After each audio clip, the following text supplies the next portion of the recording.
Hello friends, जय माता दी। कैसे हैं आप सब दोस्तों। 18 मार्च 2023 चैत्र माह के कृष्ण पक्ष की एकादशी तिथि है, शनिवारी एकादशी है और इस दिन पाप मोचनी एकादशी का व्रत रखा जाएगा। विक्रम संवत 2079 की अंतिम एकादशी, क्योंकि इसके बाद हिंदू नव वर्ष 2080 चैत्र नवरात्रों के साथ ही प्रारंभ हो जाएगा। और इस दिन पाप से मुक्ति पाने के लिए श्री हरि भगवान विष्णु की विधि विधान से पूजा की जाती है। और पद्म पुराण में वर्णित है कि एकादशी को भगवान श्री हरि का ही स्वरूप माना गया है। इस दिन जो भी मनुष्य व्रत रखता है उसे सभी सांसारिक सुखों की प्राप्ति होती है। और इस दिन व्रत रखने से ब्रह्म हत्या हो, सुवर्ण चोरी हो, सुरापान हो आदि जैसे पापों से मुक्ति मिलती है। पौराणिक धर्म शास्त्रों में पाप मोचनी एकादशी का विशेष ही महत्व बतलाया गया है और इसको करने से ग्रहों के अशुभ प्रभाव तक दूर हो जाते हैं। इस व्रत को करने से भक्त के कष्ट दूर होते हैं, सभी प्रकार की मनोकामनाएं पूर्ण होती है। इस व्रत के विषय में एक बार अर्जुन ने भगवान श्री हरि कृष्ण से पूछा, हे मधुसूदन, आपने फागुन माह के शुक्ल पक्ष की एकादशी यानी अमल की एकादशी के बारे में विस्तार पूर्वक बतलाया। अब चैत्र माह के कृष्ण पक्ष में आने वाली एकादशी का क्या नाम है, इसकी विधि क्या है, कृपा करके आप मेरी बढ़ती हुई जिज्ञासा को शांत करें। तब भगवान श्री हरि कृष्ण कहते हैं, हे अर्जुन, चैत्र माह के कृष्ण पक्ष की एकादशी को पाप मोचनी एकादशी के नाम से जाना जाता है। एक बार की बात है, पृथ्वीपति राजा मंधाता ने लोमेश ऋषि से यही प्रश्न किया था जो तुमने मुझसे किया है। अतः जो कुछ भी ऋषि लोमेश ने राजा मांधाता को बतलाया वही मैं तुमसे कहता हूँ, ध्यान पूर्वक सुनो। राजा मांधाता ने धर्म के गुह्यतम रहस्यों के ज्ञाता महर्षि लोमेश से पूछा, हे ऋषि श्रेष्ठ, मनुष्य के पापों का मोचन किस प्रकार संभव है? कृपा कर कोई ऐसा सरल उपाय बतलाएं जिससे सभी को पापों से छुटकारा मिल जाता है। तब महर्षि लोमेश ने कहा, हे नृपति, चैत्र माह के कृष्ण पक्ष की एकादशी का नाम पाप मोचनी एकादशी है। इसके व्रत के प्रभाव से मनुष्यों के अनेक पाप नष्ट हो जाते हैं। मैं तुम्हें इस व्रत की कथा सुनाता हूँ, ध्यान पूर्वक श्रवण करो। प्राचीन समय में चैत्ररथ नाम का एक वन था। उसमें अप्सराएं किन्नरों के साथ विहार किया करती थी। वहाँ सदैव वसंत का मौसम रहा करता था। उस जगह सदा नाना प्रकार के पुष्प खिले रहते थे। कभी गंधर्व कन्याएं विहार करती थी तो कभी देवेंद्र अन्य देवताओं के साथ क्रीड़ा किया करते थे। उसी वन में मेधावी नाम के एक ऋषि भी तपस्या में लीन रहते थे। वे शिव भक्त थे और एक दिन मंजू घोषा नाम की एक अप्सरा ने उनको मोहित कर उनकी निकटता का लाभ उठाने की चेष्टा की। इसलिए वह कुछ दूरी पर बैठकर वीणा बजाकर मधुर स्वर में गान करने लगी। उसी समय शिव भक्त महर्षि मेधावी को कामदेव भी जीतने का प्रयास करने लगे। कामदेव ने उस सुंदर अप्सरा के भ्रू का धनुष बनाया, कटाक्ष को उसकी प्रत्यंचा बनाई और उसके नेत्रों को मंजू घोषा अप्सरा का सेनापति बनाया। इस तरह कामदेव अपनी शत्रु भक्त को जीतने को तैयार हुआ। इस समय महर्षि मेधावी भी युवावस्था में थे और काफी हिष्ट पुष्ट थे। उन्होंने यज्ञोपवीत तथा दंड धारण कर रखा था। वे दूसरे कामदेव के समान ही प्रतीत हो रहे थे।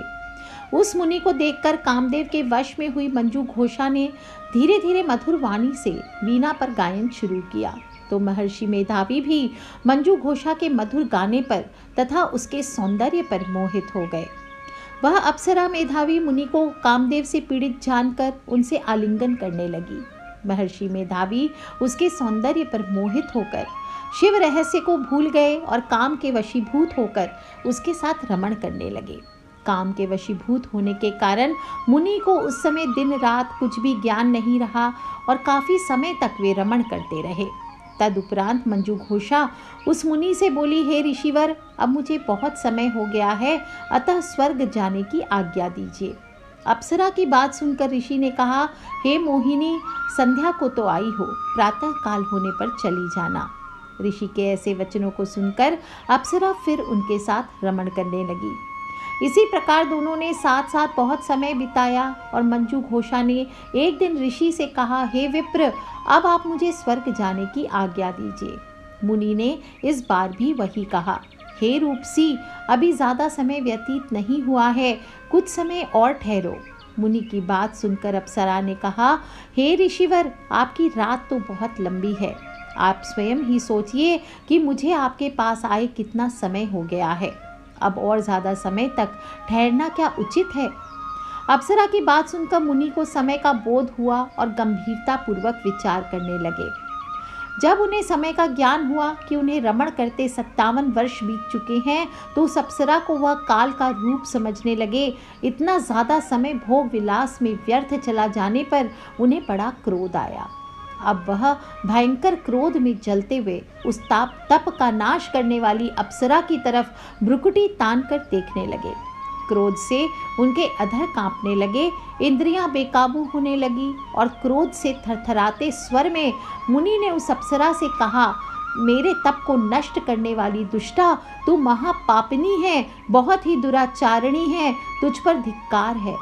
अब तू मेरे श्राप से पिशाचिनी बन जा।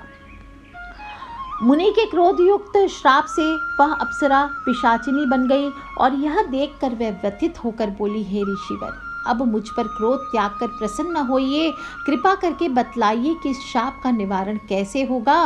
विद्वानों ने कहा है, साधुओं की संगत अच्छा फल देने वाली होती है और आपके साथ तो मेरे बहुत वर्ष व्यतीत हुए हैं, अतः आप मुझ पर प्रसन्न होइए, नहीं तो लोग कहेंगे कि एक पुण्य आत्मा के साथ रहने पर मंजू घोषा को पिशाचिनी बनना पड़ा।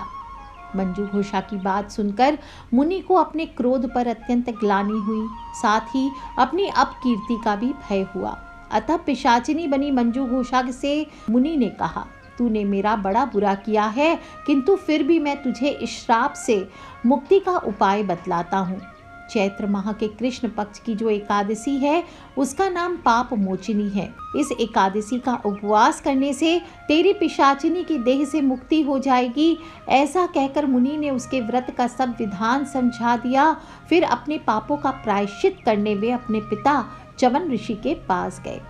च्यवन ऋषि ने अपने पुत्र मेधावी को देखकर कहा, हे पुत्र, ऐसा क्या किया है कि तूने कि तेरे सभी तप नष्ट हो गए हैं, तेरा समस्त तेज मलिन हो गया है।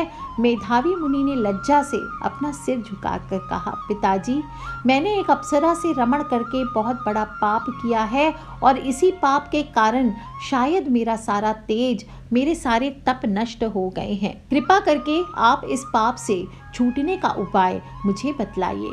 तब ऋषि ने कहा, हे पुत्र, तुम चैत्र माह के कृष्ण पक्ष की पाप मोचिनी एकादशी का भक्ति पूर्वक और विधि पूर्वक उपवास करो, तुम्हारे सभी पाप अवश्य नष्ट हो जाएंगे। अपने पिता च्यवन ऋषि के वचनों को सुनकर मेधावी मुनि ने पाप मोचिनी एकादशी का विधि पूर्वक व्रत किया और उसके प्रभाव से उसके सभी पाप नष्ट हो गए।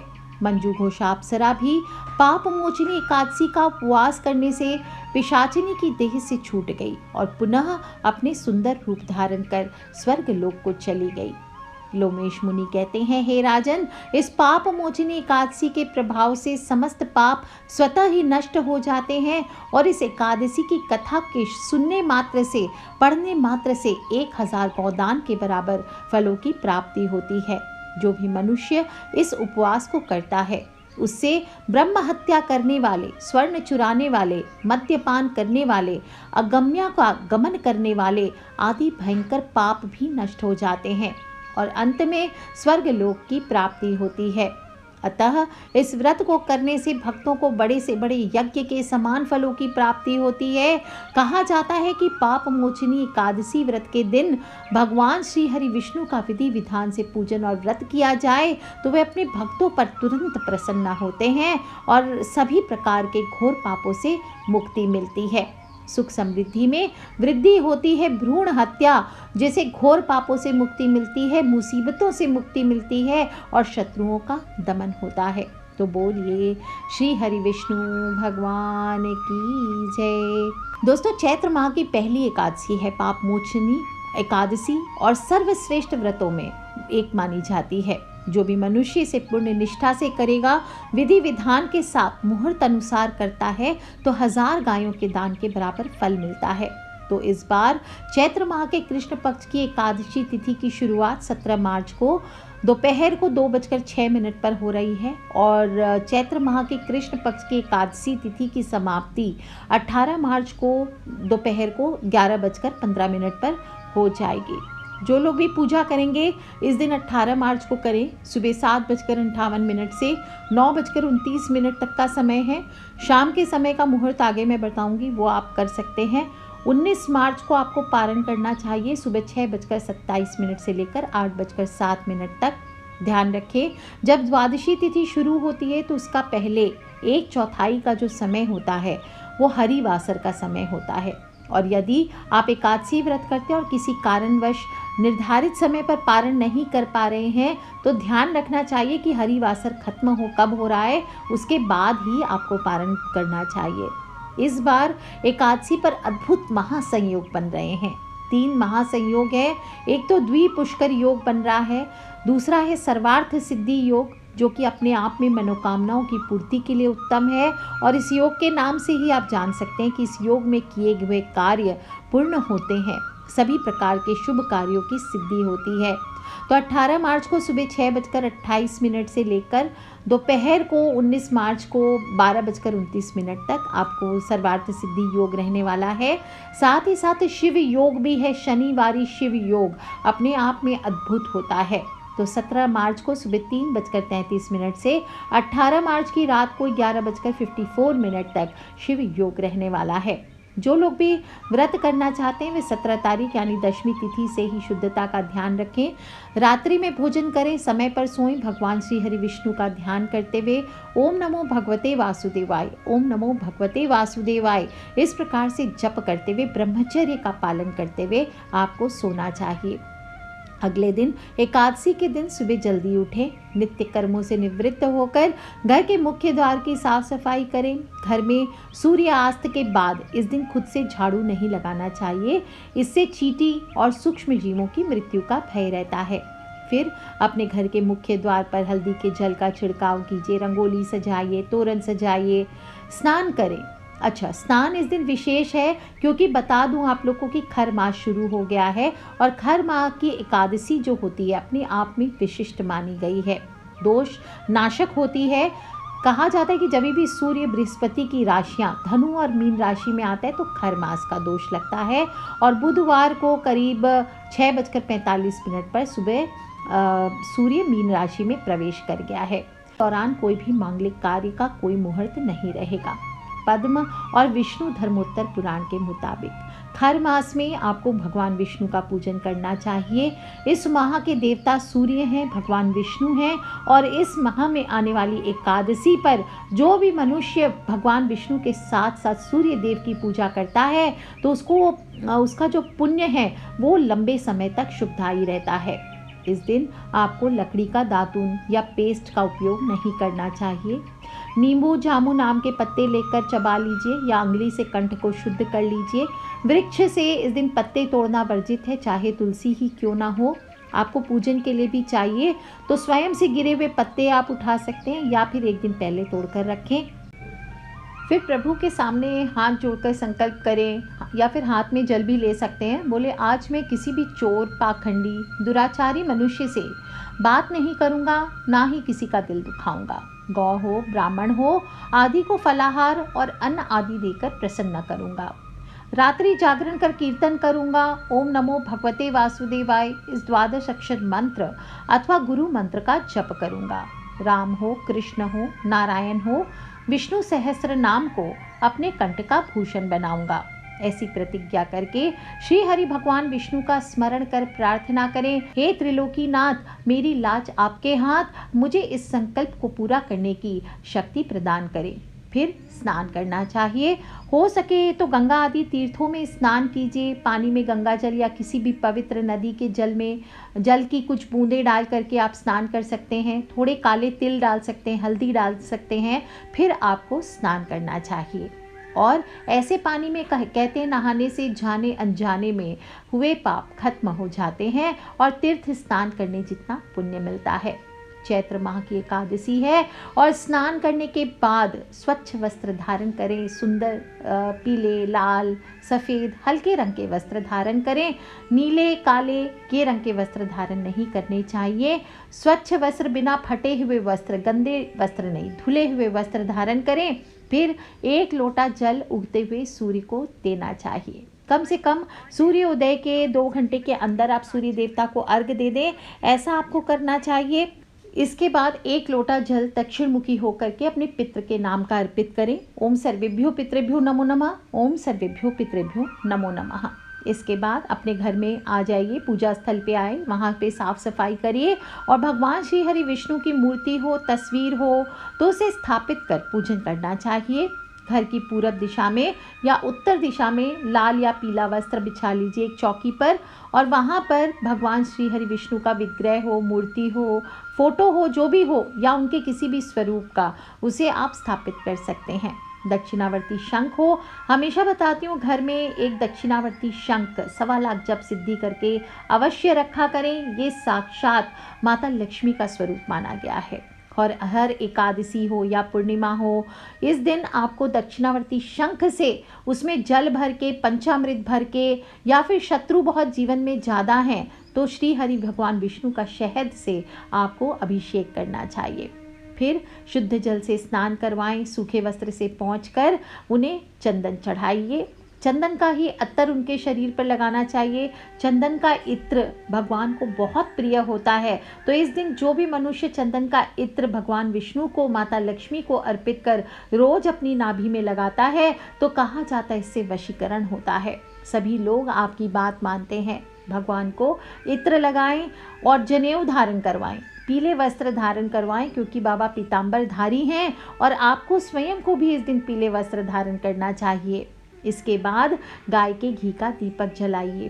फूलों से बाबा का पीले रंग के फूल, लाल रंग के पुष्पों से, सफ़ेद पुष्पों से श्रृंगार कीजिए और हो सके तो इस दिन 11 मुखी या 11 दीपक आपको जलाने चाहिए।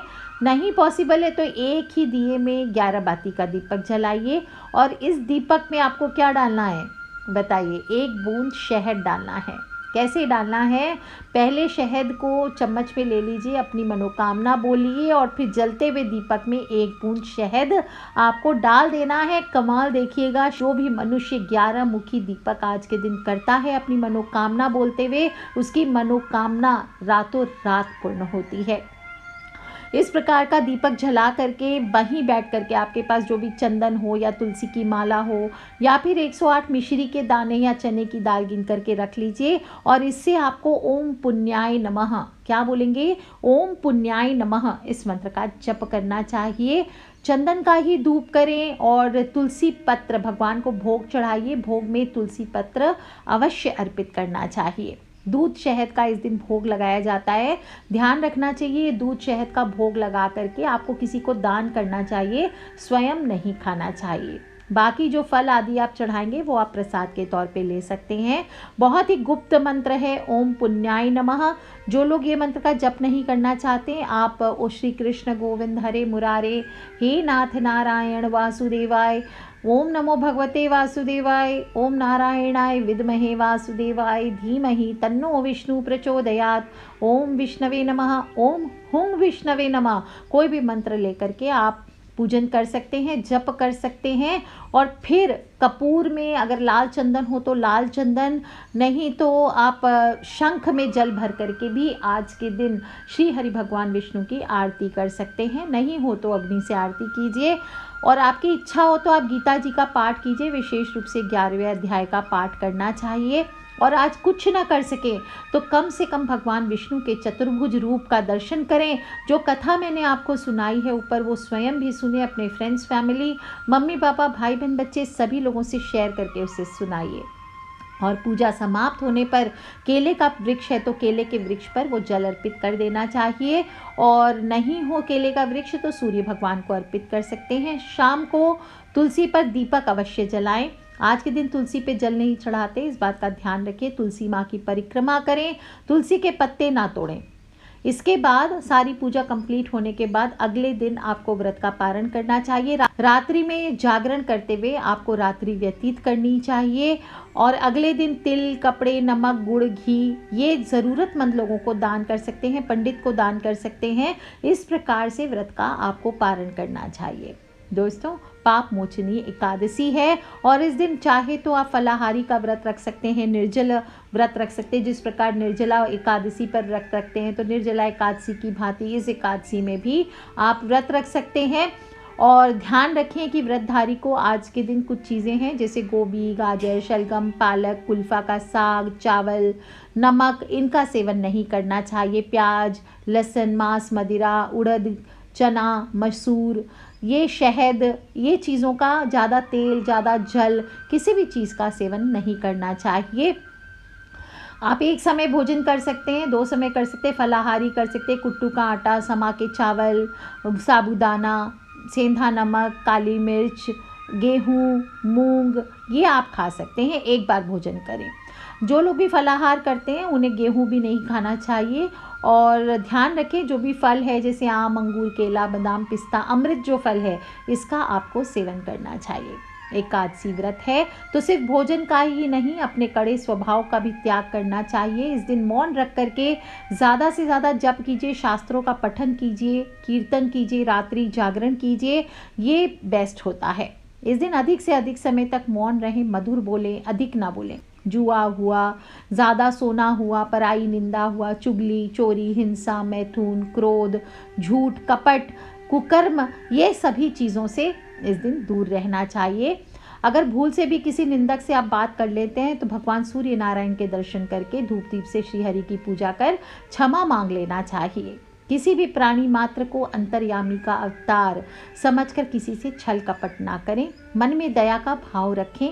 इस दिन बाल हो, दाढ़ी हो, नाखून हो ये नहीं काटने चाहिए। स्त्रियों को बाल नहीं धोना चाहिए और ब्रह्मचर्य का पालन अति आवश्यक है। पति पत्नी दोनों भक्ति के साथ भगवान श्री हरि विष्णु का ध्यान रखकर पूजन कीजिए। देखिए आपका रिलेशनशिप भी कितना अच्छा होगा, साथ ही साथ आपकी बाबा सभी मनोकामना अवश्य पूर्ण करेंगे।